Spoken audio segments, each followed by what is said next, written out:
चला तर पुन्हा एकदा सगळ्यांचं स्वागत आहे सदैव क्लासेसमध्ये.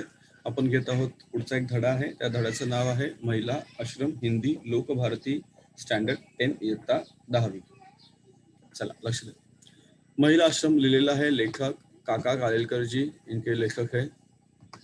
यांचा जन्म आहे महाराष्ट्रातील 1885 चा जन्म आहे. सातारा महाराष्ट्र. 1981 नवी दिल्ली या ठिकाणी त्यांचा मृत्यू झाला. तर खूप महत्वाचे आहेत या धड्यामध्ये. या गद्य म्हणजे धडा काय दिले त्यांनी तर प्रस्तुत पत्र में, एक पत्र आहे, प्रस्तुत पत्र में कालेलकर जी ने महिला आश्रम की स्थापना, उसकी व्यवस्था, वातावरण, नियम आदि के बारे में विस्तृत निर्देश दिए हैं. इस पत्र द्वारा महिला संबंधी आपके विचार, प्रकृति, प्रेम, सामाजिक लगाव का पता चलता है. ठीक है, चलो देखेंगे क्या उनके विचार है इस गद्य में. प्रिय सरोज, जिस आश्रम की कल्पना की है उसके बारे में कुछ ज्यादा लिखूं तो बहन को सोचने में मदद होगी. आश्रम यानी होम, घर, उसकी व्यवस्था में या संचालन में किसी पुरुष का संबंध न हो. आश्रम कोणाचा आहे? महिलांचा आहे. आश्रम किनका? महिला है, महिलाओं के लिए, लेकिन इसलिए किसी पुरुष का वहां पे संबंध होना ही नहीं चाहिए.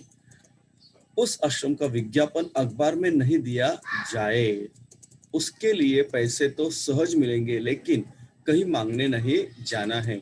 जो महिलाएं आएगी वह अपने खाने पीने की तथा कपड़े लत्ते की व्यवस्था करके ही आए. वह यदि गरीब है तो उसकी सिफारिश करने वाले लोगों को खर्च की पक्की व्यवस्था करनी चाहिए. पूरी पहचान और परिचय के बिना किसी को दाखिल नहीं करना चाहिए. दाखिल हुई महिला, कोई भी महिला जब चाहे तब आश्रम छोड़ सकती है. आश्रम को ठीक न लगे तो 1 या 3 महीने का नोटिस देकर किसी को आश्रम से हटा सकता है, लेकिन ऐसा कदम सोचकर लेना होगा. आश्रम किसी एक धर्म से चिपका नहीं होगा. देखो क्या कहा उन्होंने, किसी एक धर्म से आश्रम चिपका नहीं होगा. सभी धर्म को मान्य होंगे, अतः सामान्य सदाचार, भक्ति तथा सेवा का ही वातावरण रहेगा. आश्रम में स्वावलंबन हो सके उतना ही रखना चाहिए. सादगी का आग्रह होना चाहिए. आरंभ में पढ़ाई या उद्योग की व्यवस्था भले न हो सके लेकिन आगे चलकर उपयोगी उद्योग उन्हें सिखाए जाए. पढ़ाई भी आसान हो. आश्रम शिक्षा संस्थान नहीं होगी लेकिन कलह और कूढ़न से मुक्त स्वतंत्र वातावरण जहाँ हो ऐसा मानवतापूर्व आश्रय स्थान होगा, जहाँ परेशान महिलाएं बेखटके अपने खर्च से रह सके और अपने जीवन का सदुपयोग पवित्र सेवा में कर सके. ऐसा आसान आदर्श रखा हो और व्यवस्था पर समिति का झंझट न हो तो बहन सुंदर तरीके से चला सके. ऐसा बड़ा काम होगा. उसके ऊपर ऐसा बोझ नहीं आएगा जिससे कि उन्हें परेशानी हो. क्योंकि आश्रम चलाना बहुत म्हणतात ना की सोपी गोष्ट नसते ती. संस्था चलाने का भार तो आने वाली बहनें ही उठा सकेंगी क्योंकि उनमें कई तो कुशल होंगी. बहन उनको संगीत की, भक्ति की तथा प्रेम युक्त सलाह की खुराक दे. आगे चलकर संस्था की जमीन पर छोटे छोटे मकान बनाए जाएंगे और उसमें संस्था के नियम के अधीन रहकर आने वाली महिलाएं 2-2, 4-4 का परिवार चलाएंगी. ऐसी संस्थाएं मैंने देखी है. इसलिए जो बिल्कुल संभव है, बिल्कुल बहुत ही उपयोगी है, ऐसा ही काम मैंने सूचित किया है. इतने वर्ष के बहन के परिचय के बाद उनकी शक्ति, कुशलता और उनकी मर्यादा का ख्याल मुझे है. इसमें प्रत्यक्ष कोई हिस्सा लिए बिना मेरी सलाह और सहारा तो रहेगा ही. आगे जाकर बहन को लगेगा कि उनको तो मात्र निमित्त मात्र होना था, संस्था अपने आप चलेगी. कारण काय होतं की एक वेळ अशी येते की सगळं काही सुरळीत चाललेलं असतं, संस्था आपोआप चालत असते. त्यांना म्हणजे जी ते संस्था चालवणारी सुरू करणारी जी माणसं असतात ती मात्र त्या ठिकाणी काय होतात तर म्हणतात की त्या ठिकाणी ती काय होतात त्यांना एवढं टेंशन रहता है गोष्टीचं. समाज में ऐसी संस्था की अत्यंत आवश्यकता है. उस आवश्यकता में से ही उसका जन्म होगा. मुझे इतना विश्वास न होता तो बहन के लिए ऐसा मुझ कुछ है मैं सूचित नहीं करता। तुम दोनों इस सूचना का प्रार्थना पूर्वक विचार करना, लेकिन जल्दी में कुछ तय न करके यथा समय मुझे उत्तर देना। बहन यदि हाँ कहे तो सभी के सभी से आगे का विचार करने लगूंगा।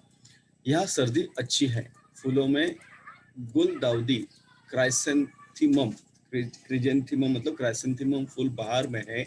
उसकी कलियां महीनों तक खुलती ही नहीं, मानो भारी रहस्य की बात पेट में भर दी हो और होठों से सीकर बैठ गई हो। जब खिलती है तब भी एक एक पंखुड़ी करके खिलती है। वे टिकते हैं बहुत। गुलाब भी खिलने लगे हैं। कॉस्मोस के दिन गए, उन्होंने बहुत आनंद दिया। जिनिया का एक पौधा रास्ते के किनारे पर था, जो आए सो उसकी कली तोड़े। फिर मैंने एक बड़े पौधे को वहां से निकालकर अपने सिरहाने के पास लगा दिया। फिर इसने सुंदर फिर इसने इतने सुंदर फूल दिए, इसकी आंखें मानो उत्कटता से बोलती हो, ऐसी लगती 2 एक महीने फूल देकर अंत में फूल वो सूख गया। परसों ही मैंने उसे विदा दे दी।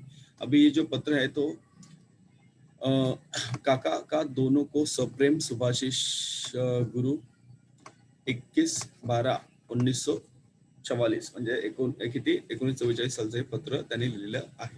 अजून एक पत्र बघा, या ठिकाणी त्यांनी काय सांगितलं त्यांना, प्रिय सरोज, हे छोटे वाटतं पत्र. चला, तुम्हारा 16 से 18 तक लिखा हुआ पत्र आज अभी मिला.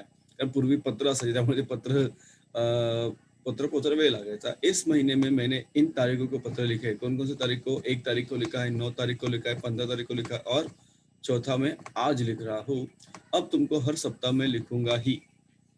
तुम्हारी तबीयत कमजोर है, तब तक चिरंजीव रेहाना मुझे पत्र लिखेगी तो चलेगा.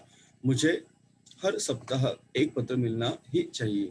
पूज्य बापूजी चाहते हैं तो हिंदू मुस्लिम एकता के लिए मुझे अपनी सारी शक्ति उर्दू सीखने के पीछे खर्च करनी चाहिए. तुमको मैंने एक संदेश भेजा था कि तुम उर्दू लिखना सीखो, लेकिन अब तो मेरा एक ही संदेश है. क्या संदेश है? पूरा आराम लेकर पूरी तरह ठीक हो जाओ. तारों के नक्शे बनाने के लिए कंपास बॉक्स भी मंगा कर रखा है, लेकिन अब तक कुछ हो नहीं पाया है. आता हे काय झालं बघा, हे एकमेकांमधले संवाद आहे. या लोकांमधले संवाद या ठिकाणी आपल्याला पाहायला मिळतात. मैंने अपने फूल के गमले अपने पास निकाल दिए हैं. सादे क्रोटन को ही रहने दिए हैं. सबको काका का सप्रेम सुभाषिष काका कालेलकर ग्रंथावली से ये सब हमने लिया हुआ है. काका कालेलकर ग्रंथावली से लिया हुआ है. यहाँ पे ये सारी चीजें, कुछ क्वेश्चन आंसर है आपको यहाँ पे देखिए, लिखिए अच्छी तरह से, क्योंकि तुम्हाला सर्व सांगतो मी, लक्षात घ्या की तुम्हाला कुठलाही विषय तुम्हाला लाईटली घ्यायचा नाहीये.